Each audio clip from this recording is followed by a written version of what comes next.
लोगोफोर आं दिनै बिराद खुसि नोंथांमोना नैबे मा मिथिखायो नङा होनबा बेजों लोगोसे आङो इउट्युबनिफ्राय पेमेन्टबो मोननो हाबाय सेकेन्ड टाइम नोंथांमोननो गुवारै फोरमायगासिनो नोंथांमोना आंनि भिडिअखौ नायबाय थाबानो जाबाय।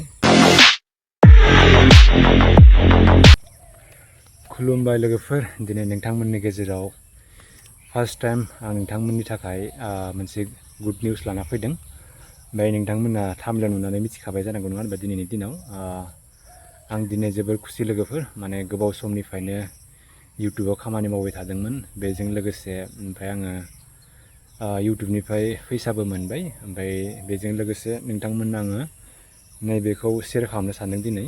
नोंथांमोना बयबो मिथिखायो इउट्युबाव खामानि मावोबा बे माने बयनिख्रुइबो इम्परटेन्ट नोंथांमोना बयबो सिनायखायो होनबा गुगोल एक्सेन्स ओमफ्राय बेवहाय माने नोंथांमोना जिहेतु जेरै एप्लाइ खालामो निजिनि एड्रेस हिसाबै माने गुगोल एक्सेन्सखौ बे हिसाबै मोननाय जायो माने जेराव एड्रेस होयो बेयाव फैयो। ओमफ्राय दा गुगोल एक्सेन्सआ मोननै रोखोमनि जाबाय मोनसेया डाइरेक्टलि मबाइलावनो भेरिफाइ जाखायो बे एड्रेस पिना माने डाइरेक्टलि मबाइलावनो माने फेस देखायबानो माने भेरिफाइ जायो बेजों लोगोसे एड्रेस माने निजिनि डकुमेन्टस नांगौ जायो। ओमफ्राय दा आं बेखौ खालामाखैमोन दा नैखौ आं पुराना स्टाइलैनो खालामनाय जादों माने गुगोल एक्सेन्स पिनखौ माने एड्रेस होनानै बिहरनाय जादों। ओमफ्राय आङो दायो फाइनेलि गोबाव जाबाय आं माने भिडिअ लाबोआखै नोंथांमोननि सिगाङाव दिनै शेयार खालामनो सानदों।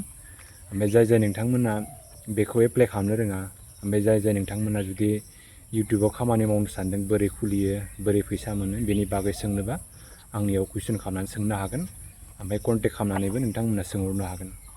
दा लोगोसे लोगोफोर नोंथांमोननि आं सिगाङाव दिनै बेयो गोबाव बोसोर माने गोबाव दिनानो जाबाय सफैनाया ओमफ्राय आङो फोरमायाखै नोंथांमोननि सिगाङाव आं दिनै जोबोर खुसि माने आङो मथा मथि इउट्युबाव खामानि मावनाया बोसोरसेयानो जासिगोन।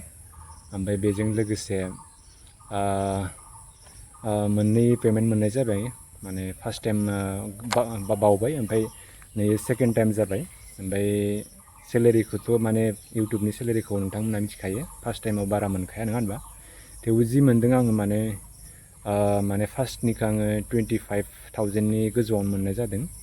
ओमफ्राय सेकेन्डखौबो माने आं दा आरो खोथाथ'ला आरो नङा होनबा माने फार्स्ट टाइमाव नोंथांमोना $100 खालामनांगौ जायो नङा होनबा बुहुत खस्थ' खालामनांगौ जायो। ओमफ्राय बेजों लोगोसे नोंथांमोना मिथिखायो इउट्युबाव मा मा रुल्स फल' खालामनांगौ जायो नङा होनबा गोबां कपिराइट स्ट्राइकफोर फैयो। ओमफ्राय बेजों लोगोसे नोंथांनि कन्टेन्टआ अरिजिनेल जानांगौ नङा होनबा ओमफ्राय नोंथांमोना खालामनो हायो जेनेबा कपिराइट स्ट्राइकखौ बोरै माने दाननांगौ नङा होनबा जेनेबा गुबुननि कपि खालामनानैबो नोंथांमोना रिएक्सन खालामनो हायो खिन्थु बेवहाय नोंथाङा माबायदि खालामनांगौ नोंथाङा एसेबाबो मिथिना लानांगौ नङाबा नोंथांनो कपिराइट फैयो गोबां रुल रेगुलेसन्सफोरखौ मानिनांगौ जायो नङाबा इउट्युबाव खामानि मावनो हाया लोगोफोर।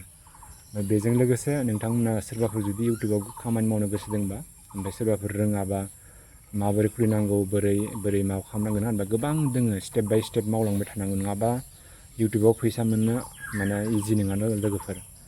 ओमफ्राय दा लोगोफोर बेखौनो बुंनाय थाबाय नोंथांमोना आंखौ एसेबां सापर्ट खालामदों ओमफ्राय बिदिनो आगोलाव सापर्ट खालामलांबाय था नोंथांमोननि अननायाव आङो फार्स्ट टाइम माने सेकेन्ड टाइम पेमेन्ट मोननो हाबाय बेजों लोगोसे नैखौबोथ' आङो फोरमायनाय जायाखैमोन नोंथांमोननो ओमफ्राय बेखौनो खावलायो ओमफ्राय नोंथांमोना जाहाथे इयुनावबो आंखौ बिदिनो सापर्ट खालामबाय थाथों आरो बिदिनो नोंथांमोना आंखौ अनसायलांबाय थाथों होननानै गोजोननाय थाबाय। ओमफ्राय नोंथांमोना अनाबा नैखौ मोननो हायामोन दिनैसिम ओमफ्राय सेकेन्ड टाइम पेमेन्ट मोननो हानाय नङामोन दिनैसिम नोंथांमोननि अननायाव दिनै बेसिम फैनो हाबाय सफैनो हाबाय बेनिखायनो नोंथांमोनखौ रोजा रोजा साबायखर थेंक इउ स' माच बिदिनो आंखौ अनसायबाय था ओमफ्राय लोगोसे आंनि चेनेलखौ नायबाय था साबस्क्राइब खालामनानै शेयार खालामजाबाय थेंक इउ स' माच।